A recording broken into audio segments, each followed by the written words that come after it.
Hello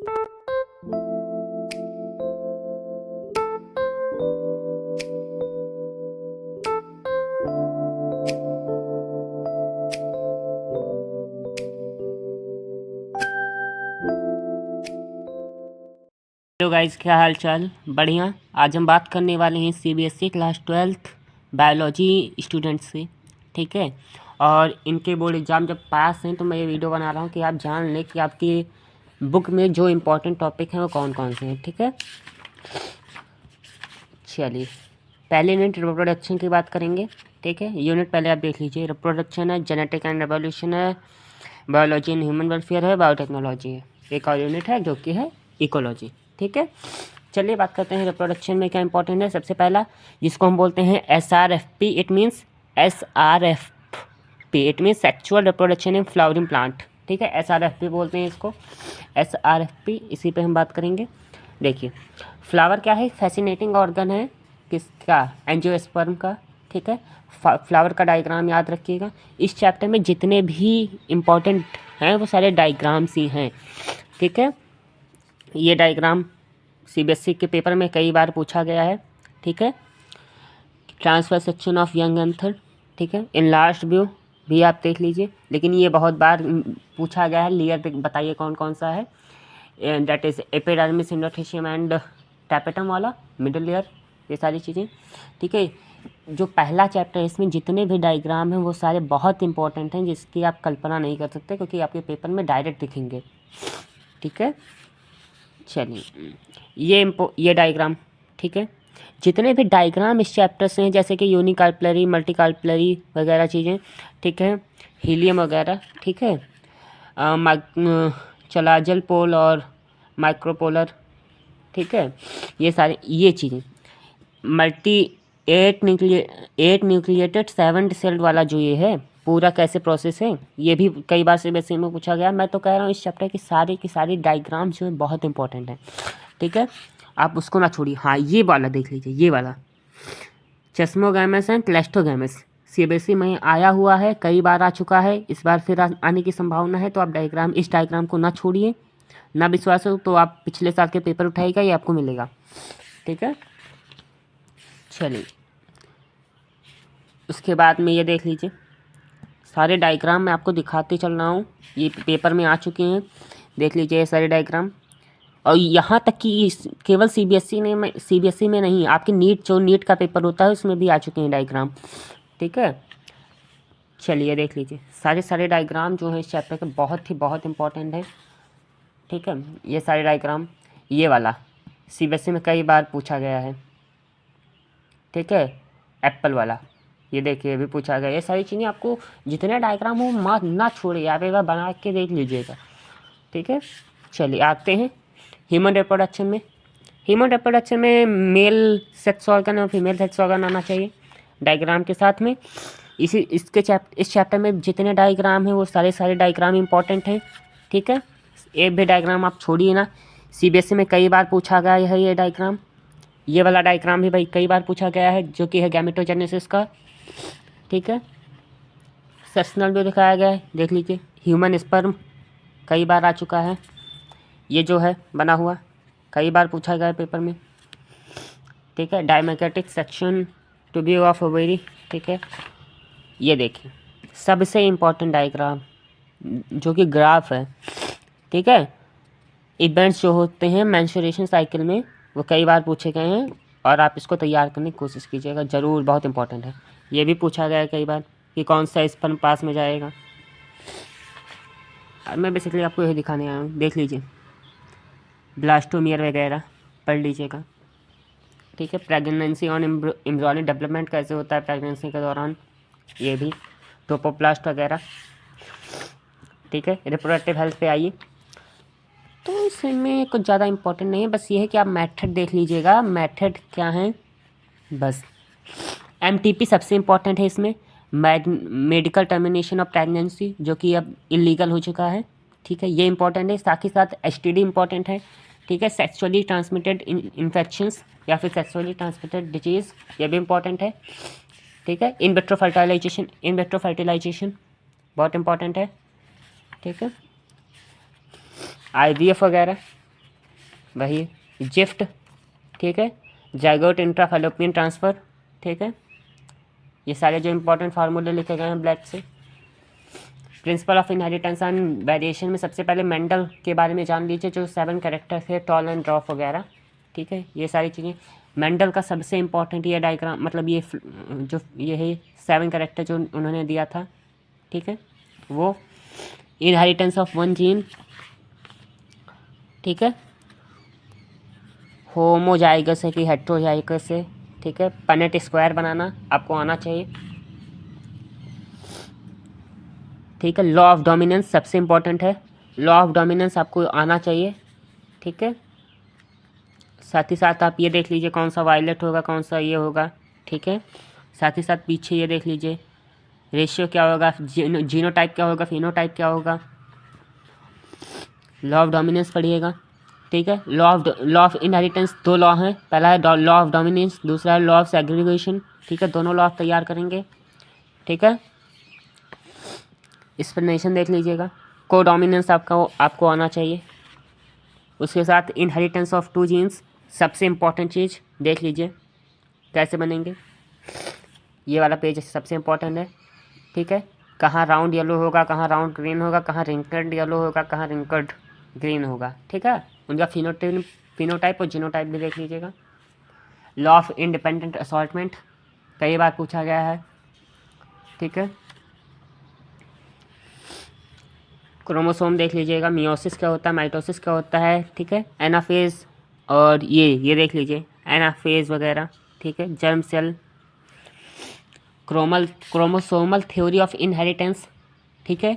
आपसे पूछा जाएगा ड्रोसोफिला का वो बताइए, सेक्स डिटर्मिनेशन, ठीक है, कई बार पूछा गया है। ड्रोसोफिला, ये सारी चीज़ें देख लीजिए, ड्रोसोफिला के बारे में जान लीजिए, ठीक है। मेल और फीमेल, ठीक है, क्या होता है, लिंकेज एंड रिकॉम्बिनेशन,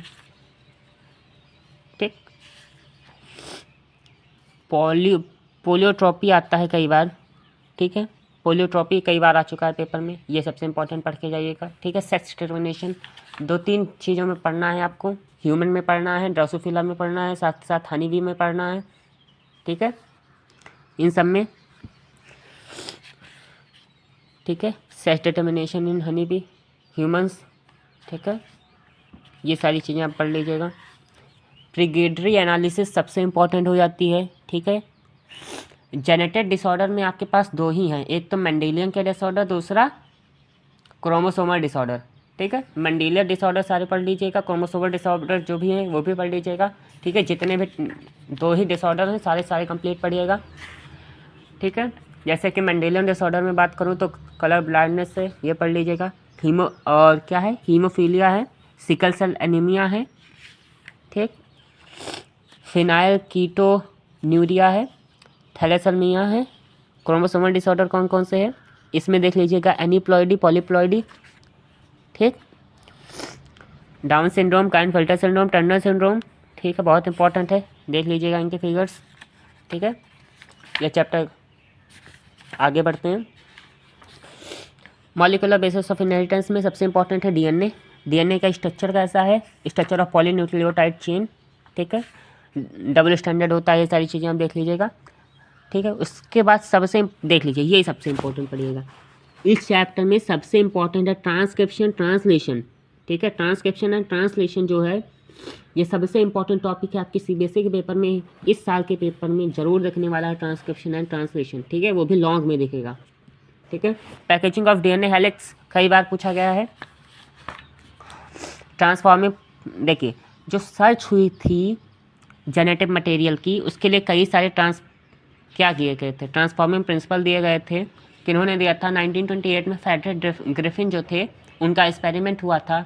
उसमें आपको देखना होगा कि जब उसमें एस स्ट्रेन डाला जाता है माइस में तो क्या होता है, आर स्ट्रेन डाला जाता है माइस में तो क्या होता है, एस स्ट्रेन और इंजेक्ट किया जाता है माइस में, वो भी क्या करके, हीट करके, तो माइस डेड हो जाता है, ठीक है, मतलब माइस जिंदा रहता है, लेकिन फिर क्या किया जाता है, एस स्ट्रेन हीट किल्ड किया जाता है, मतलब आर स्ट्रेन उसके साथ माइस में डाला जाता है तो डाई हो जाता है। क्यों डाई हो जाता है, क्योंकि इसमें डीएनए ट्रांसफ़र होता है, ठीक है, ये सारी चीज़ें। ग्रिफिन का एक्सपेरिमेंट सबसे इंपॉर्टेंट है सर्च ऑफ डीएनए मटेरियल में, ठीक है, आपको आना चाहिए। ठीक है। जेनेटिक मटेरियल क्या है, डीएनए है, ये बताया गया है। इसके लिए हर्षियन चेज का एक्सपेरिमेंट आता है, ये भी बहुत इंपॉर्टेंट है, हर्षे चेज एक्सपेरिमेंट पढ़ लीजिएगा। ठीक है।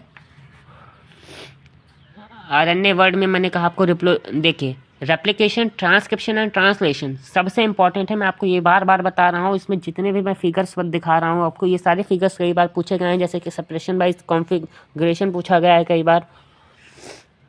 ठीक है। मशीनरी एंड द एंजाइम्स, ठीक है, एंजाइम एक्शन भी कई बार पूछ लिया जाता है। लेकिन देखिए ट्रांसक्रिप्शन ट्रांसलेशन कई बार पेपर में पूछा गया, तो आप नहीं छोड़ेंगे, मैं बार बार आपसे बता रहा हूँ। ठीक है। उसके बाद में लैकोप्रान मॉडल आएगा, वो भी पूछा गया है कई बार। ठीक है, ये देख लीजिएगा। ठीक है। प्रमोटर क्या होता है, इंड्यूसर क्या होता है, कोडेन स्टैंड क्या होता है, ये सारी चीज़ें। जेनेटिक कोड आप पढ़ लीजिए, सबसे इम्पोर्टेंट है। ठीक है। जो मैं बता रहा हूँ आपको यहाँ नहीं, नीट में भी बहुत सारी मदद कर जाएगा। ठीक है। जो कोडॉन होते हैं अमीनो एसिड के, जैसे कि AUG GOA वगैरह, ठीक है, ये पूछे गए हैं कई बार पेपर में। उसके बाद में रेप्लिकेशन के बाद, ठीक, सॉरी, ट्रांसक्रिप्शन के बाद में आ जाइए, इधर ट्रांसलेशन है, ट्रांसलेशन पूरा पढ़ लीजिएगा। ठीक है। सबसे इम्पोर्टेंट है ट्रांसलेशन। लैकोप्रान मॉडल जिसमें बात कर रहा था मैं, इंड्यूसर जीन की। ठीक है, देख लीजिए, अगर इंड्यूसर होगा तो क्या होगा, इंड्यूसर नहीं होगा तो क्या होगा। ठीक है, यही लैकोप्रान मॉडल सबसे इम्पोर्टेंट मान लिया जाता है। ह्यूमन जीनोम प्रोजेक्ट, इसके गोल्स क्या थे, इसके मैथडोलॉजीज़ क्या थी। ठीक है। साइलेंट फीचर क्या थे इसके, कई बार पेपर में पूछे गए हैं। डीएनए फिंगरप्रिंटिंग क्या होती है। ठीक है। पॉलीमॉर्फिज्म क्या होता है बताइए, ये भी देख लीजिएगा, जो चीज़ें मैं आपको दिखाते हुए चल रहा हूँ। ठीक, ये भी चैप्टर हो गया। आइए एवोल्यूशन की बात करते हैं। ठीक है। इसमें कई सारी थ्योरीज आती हैं ओरिजिन ऑफ लाइफ को लेकर। ठीक है। इसमें जो ये है मिलर्स एक्सपेरिमेंट, ये कई बार पेपरों में आ चुका है, और यहाँ तक ये नीट में भी आ चुका है, तो आप इसको तैयार करेंगे। Evolution of life form a theory. ठीक है। मिलर एक्सपेरिमेंट सबसे इम्पोर्टेंट है इसमें अभी तक। उसके आगे दिखाता हूँ मैं आपको क्या इम्पोर्टेंट है, बताते हुए चलूँगा। ठीक है।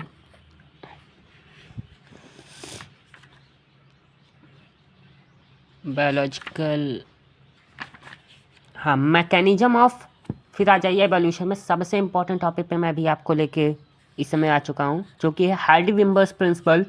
बहुत इंपॉर्टेंट है, आप मान के चलिएगा, ये ग्राफ कई बार पूछे जाते हैं पेपरों में, हार्डी-वेम्बर्स प्रिंसिपल। ठीक है। एवोल्यूशन में आप मिलर एक्सपेरिमेंट, हार्डी-वेम्बर प्रिंसिपल, ये नहीं छोड़ के जा सकते हैं पेपर में, वरना पेपर में आपको ये डायरेक्ट दिखेंगे।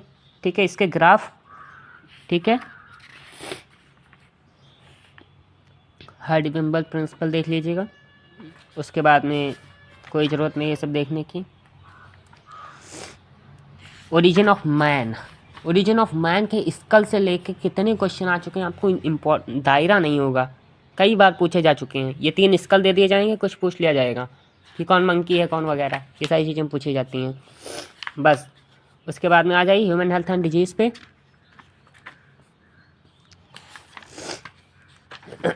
मलेरिया, ठीक है, प्लाज्मोडियम में देख लीजिए मलेरिया कैसे होता है, ये कई बार पेपरों में आ चुका है प्लाज्मोडियम। ठीक है। Stage in life cycle of Plasmodium कई बार पूछा गया है। ठीक है। मलेरिया काटता है तो कैसे क्या प्रोसेस होता है, ठीक है, प्लाज्मोडियम को फैलने का। ठीक है, देख लीजिएगा। ठीक, फिर आ जाइए इम्यूनिटी पे। इम्यूनिटी दो होती हैं, इन एनिमेट और एक्वायर्ड। इन एनिमेट क्या होता है, जो कि बचपन से मिलती है, और एक्वायर्ड क्या होता है, जो कि आप बड़े होके बॉडी आपकी बनाती है। ठीक है, वो एक्वायर्ड होती है। ठीक है। स्ट्रक्चर ऑफ एंटीबॉडी मॉलिक्यूल पढ़ लीजिएगा। ठीक है, सबसे इम्पोर्टेंट है। कई सारी एलर्जीज़ होती हैं, सबसे इम्पोर्टेंट पढ़ लीजिएगा आप एड्स। ठीक है। उसके बाद में सबसे इम्पोर्टेंट आ जाइए रेप्लिकेशन ऑफ रेट्रोवायरस, कई बार पेपरों में आया हुआ है रेप्लिकेशन ऑफ रेट्रोवायरस। रेट्रोवायरस का रेप्लिकेशन, ठीक है। कैंसर पढ़ लीजिएगा, ठीक है। जो कुछ मॉलिक्यूल्स बने हुए हैं ना, इन पे आप थोड़ी सी नज़र दौड़ा लीजिएगा, कभी कभी पूछ लेता है, इसलिए मैं आपको दिखा रहा हूँ सारे मॉलिक्यूल्स को, वरना मैं नहीं दिखाता, ठीक है। बस इससे इतना ज़्यादा चीज़ें पूछी नहीं जाती हैं। इसके अलावा आगे बढ़ जाइए, माइक्रोब्स इन ह्यूमन वेलफेयर पे आते हैं। आपको ये बताया जाएगा कि इसमें कौन से बैक्टीरिया हमारे लिए बेनिफिशियल है, कौन से हार्मफुल हैं, ठीक है। फर्मेंटेशन बेवरेजेस, इसमें गोबर गैस पूछी जाएगी, ठीक है, यानी प्रोडक्शन। हाँ, आ जाइए। अ टिपिकल बायोगैस प्लांट कई बार पेपर में आता है, इसलिए मैं पूछा हूँ, आपको बता दूँ, कई बार पूछा है पेपरों में, ठीक है, कि बायोगैस प्लांट कैसे वर्क करता है, ठीक है। इस पर आपके आप देखिए बायो कंट्रोल एजेंट्स क्या होते हैं, ठीक है, बीटी कॉटन क्या होता है, ये सारी चीज़ें पढ़ के जाइएगा, ठीक है। आगे बढ़ते हैं, बायोटेक्नोलॉजी एंड प्रिंसिपल्स पे आते हैं, ठीक है। प्रिंसिपल ऑफ बायोटेक्नोलॉजी जान लीजिए। इसमें जो टर्म्स होते हैं, यूज होते हैं, जैसे कि रेस्ट्रिक्शन एंजाइम वगैरह, वेक्टर वगैरह, क्लोनिंग वगैरह, ये सारी चीज़ें जो टर्म्स यूज की जाती हैं, प्लाज्मिड वगैरह, ये सारी टर्म्स आप जान लीजिएगा। उसके बाद में आ जाइए EcoRI, ठीक है, step information of recombinant DNA by the action of restriction enzyme endonuclease enzyme, ठीक है। EcoR1 जो कि कई बार पूछा गया है, ठीक है। इसमें स्टिकी एंड क्या होता है और ये सारी चीज़ें, ठीक है। इसमें जो फिगर्स बने हुए हैं देख लीजिएगा, डायग्राम्स, और ये जो समझाया गया है 5 सिंगल स्टैंड और 5-3 से क्या है, GA है, 3-5 से क्या है, कई बार पेपरों में आया हुआ है, इसलिए मैं दिखा दूँ। फॉरेन DNA होता है, ठीक है। रिकॉम्बिनेंट DNA टेक्नोलॉजी कई बार पेपरों में आ चुकी है, यही पूछी गई, रिकॉम्बिनेंट DNA का टेक्नोलॉजी पढ़ के जाइएगा, इम्पोर्टेंट भी है आपके लिए, ठीक है। फिर आ जाता है DNA को सेपरेट करने का मेथड, सबसे इम्पोर्टेंट मेथड है, ठीक है। एग्रोजेल से कैसे किया जाता है, ठीक है। इलेक्ट्रोफोरेसिस पूछी जाती है कई बार पेपर में। सबसे इम्पोर्टेंट अब दिखा दूँ जो आपके पेपर में आने वाला है गाइस, ठीक है। इसमें है PBR 322, कई बार पेपरों में आ चुका है, डायग्राम बनाने को लॉन्ग में पूछा गया है, ठीक है। इसमें origin of replication, selectable marker, cloning sites, ठीक है, आपको ये याद होना चाहिए क्योंकि पेपर में कई बार पूछे गए हैं। सबसे इम्पोर्टेंट यही है पूरे चैप्टर का, और बायोगैस प्लांट वगैरह, ठीक है। उसके बाद में आ जाइए, ठीक है, amplification of gene of interesting using PCR के द्वारा कैसे हम DNA जो होता है मतलब सिंगल स्टैंड 3-5 उसको कैसे मल्टीपल करते हैं, 1000 कॉपीज़ बनाते हैं, ठीक है, ये बताता है ये, ठीक है। पॉलीमराइज चेन रिएक्शन कैसे होती है, ठीक है, ये भी पेपर में कई बार पूछी गई हैं, ठीक है guys.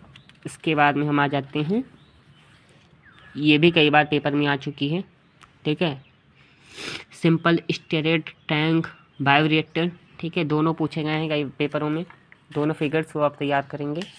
Biotechnology and it's principal पे आइए, ग्रीन रेवोल्यूशन के बारे में थोड़ी बहुत चीज़ें जान लीजिएगा, टिश्यू कल्चर क्या होता है, ठीक है, जान लीजिएगा, बीटी कॉटन क्या होता है, ठीक है, पेस्ट रेजिस्टेंट प्लांट क्या होते हैं, ठीक है। इसमें बहुत ज़्यादा चीज़ें आपसे पूछी नहीं जाएगी, जैसे मेरे को यहाँ पता है, ठीक है, जीन थेरेपी वगैरह, लेकिन हाँ ये चीज़ें पढ़ के जाइएगा। Maturation of pro insulin into insulin, ठीक है। ट्रांसजेनिक एनिमल्स कई बार पूछे गए हैं पेपरों में, ठीक है। उसके बाद में कुछ ज़्यादा इम्पोर्टेंट नहीं है इसमें, आगे बढ़ते हैं। इकोलॉजी, ठीक है, सबसे छोटा चैप्टर आप लोग को लगता है ऑर्गेनिज्म एंड पॉपुलेशन, ठीक है। पिरामिड सबसे इम्पोर्टेंट आता है इसमें, pyramid representing the age of pyramid for human population, ठीक है, कौन सा एक्सपेंडिंग है, कौन सा स्टेबल है, कौन सा डिक्लाइन है, कई बार पेपरों में आया, सबसे इंपॉर्टेंट पार्ट यही है, ठीक है, जिसमें इंपॉर्टेंट बोल रहा हूँ वो पढ़िएगा। उसके बाद ये फिगर आ जाइए, ठीक है, पॉपुलेशन डेंसिटी, इमिग्रेशन, और ये चीज़ें आप समझ लीजिएगा, ये भी बहुत इंपॉर्टेंट हो जाता है आपके लिए। और ये सारी इक्वेशंस जो हैं कई बार पेपरों में आ चुकी हैं, ठीक है। उसके बाद में आ जाइए ग्रोथ मॉडल, जो कि है एक एक्सपोनेंशियल ग्रोथ और लॉजिस्टिक ग्रोथ, ठीक है, ये दोनों पढ़ के जाइएगा। एक्सपोनेंशियल और लॉजिस्टिक ग्रोथ पेपरों में आ चुकी है, इसके इक्वेशंस और इसके डायग्राम दोनों, बस और ज़्यादा कुछ इंपॉर्टेंट दिख नहीं रहा है मेरे को, ना ही है, जितने शुरुआत में बताया। कंपटीशन वगैरह पढ़ के जाइएगा, जो कि वहाँ फिर, हाँ,